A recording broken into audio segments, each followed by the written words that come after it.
सभी को मेरा नमस्कार। मैं डॉक्टर मनु आप सबका मेरे चैनल में स्वागत है।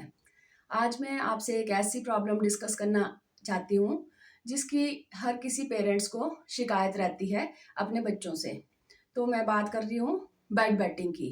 इसे हम मेडिकल टर्म में एनुरेसिस भी कहते हैं, जैसे रात को बिस्तर गीला करना।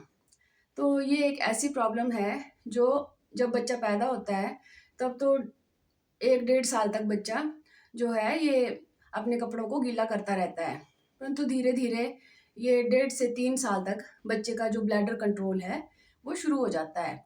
तो बच्चा जब भी टॉयलेट जाना होता है तो इसके लिए कुछ ना कुछ संकेत देता है, या थोड़ा बड़ा होता है तो वो पेरेंट्स को बोलता है। परंतु अगर जो बच्चे हैं जो हफ्ते में 3 से ज़्यादा या 3 मंथ्स तक लगातार वीक में 3 से 4 बार बेड वेटिंग करते हैं तो हमें लगता है कि ये उसको प्रॉब्लम है। और सबसे ज़्यादा ध्यान देने वाली बात ये है कि अगर बच्चा 5 साल से ज़्यादा है, अगर 5 साल तक बच्चा है तो किसी चीज़ की ज़रूरत नहीं है, किसी मेडिसिन की ज़रूरत नहीं है। थोड़ी सी उसे टॉयलेट ट्रेनिंग देनी पड़ेगी, उसको कहना पड़ेगा कि थोड़ा सा जब वो थोड़ा बड़ा हो जाता है, सीखने लायक हो जाता है, तो उसको हम ये कह सकते हैं कि थोड़ा सा ब्लैडर को कंट्रोल करना सीखे, और जब उसे ज़्यादा जैसे जाना हो तभी वो यूरिन पास करे। तो धीरे धीरे बच्चे को ब्लैडर कंट्रोल की आदत पड़ जाती है। परंतु जब बच्चे बड़े हो जाते हैं, अगर बच्चा तब भी बेड वेटिंग करता है, या बच्चा पहले बिल्कुल ठीक था उसके बाद एकदम उसने बेड वेटिंग शुरू कर दी है, तो ये ध्यान देने वाली बात है। तो हमें ये देखना पड़ता है कि ये इसका क्या कारण है। तो इसमें 2 तरह का होता है ये बेड वेटिंग भी। एक तो प्राइमरी है, जो बच्चा बेड वेट करता रहता है तो ये प्राइमरी होता है। पर दूसरा बच्चा ये है जो बच्चा पहले बिल्कुल ठीक था और एकदम उसने बेड वेटिंग शुरू कर दी है, तो ये सेकेंडरी होता है। इसमें कई बार ऐसा होता है कि जब छोटा बच्चा उसका भाई-बहन पैदा होता है तो पेरेंट्स उसकी तरफ ज़्यादा ध्यान देते हैं और बड़े बच्चे को थोड़ा-सा नेग्लेक्टेड फ़ील होता है। तो इसकी वजह से भी बच्चा जो है इमोशनली थोड़ा-सा अपसेट हो जाता है, उसकी वजह से भी बेड वेटिंग हो जाती है। दूसरा, कई बार बच्चे स्कूल जाते हैं, स्कूल में कोई लड़ाई झगड़ा होता है या टीचर्स कुछ बोल देते हैं, उसकी वजह से भी बेड वेटिंग हो जाती है। तो हमारा फ़र्ज़ बनता है, पेरेंट्स का ये फ़र्ज़ है कि बच्चे को जब बेड वेटिंग होती है तो उसे डाँटे नहीं, उसे दूसरे लोगों के सामने कुछ ऐसा ना बोलें जिसकी वजह से वो और भी मेंटली जो है अपसेट हो जाए, इमोशनली अपसेट हो जाए, जिसकी वजह से उसकी जो प्रॉब्लम है वो जल्दी ठीक नहीं होती।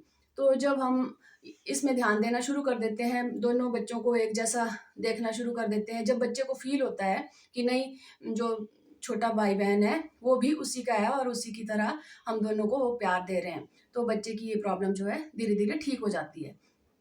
तो इसके लिए हम थोड़ा-सा ऐसा भी कर सकते हैं कि बच्चे को जो है शाम को 5-6 बजे के बाद जो लिक्विड चीज़ ना दें, दूध वगैरह ना दें, ताकि बच्चे को रात को बेड वेटिंग ना हो और ब बच्चे को टॉयलेट ना जाना पड़े। दूसरी बात ये है कि पेरेंट्स को ये ध्यान देना पड़ेगा 10-15 दिन कि बच्चा कब ये बिस्तर गीला कर रहा है।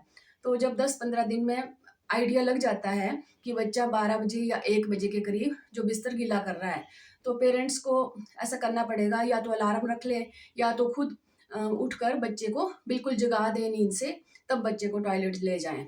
अगर वो नींद में ही बच्चे को टॉयलेट ले जाएँगे तो बच्चे को पता नहीं चलेगा और वो जिस दिन नहीं उठाया होगा उस दिन बच्चा बिस्तर गीला कर देता है। तो एकदम बच्चे को नींद से उठा दें एक बार, उसके बाद फिर से सुला दें, तो ये आदत धीरे-धीरे कम हो जाएगी।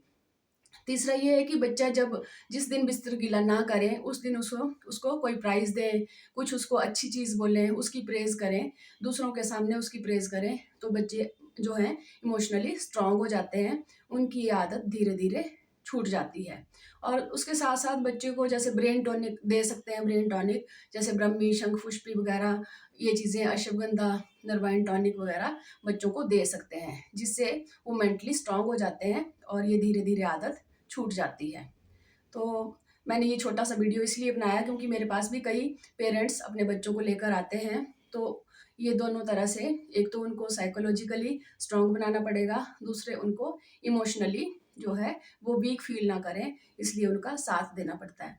तो आपको मेरा छोटा-सा वीडियो कैसा लगा ज़रूर बताएँ, और नेक्स्ट वीडियो के साथ फिर मिलूँगी। नमस्कार।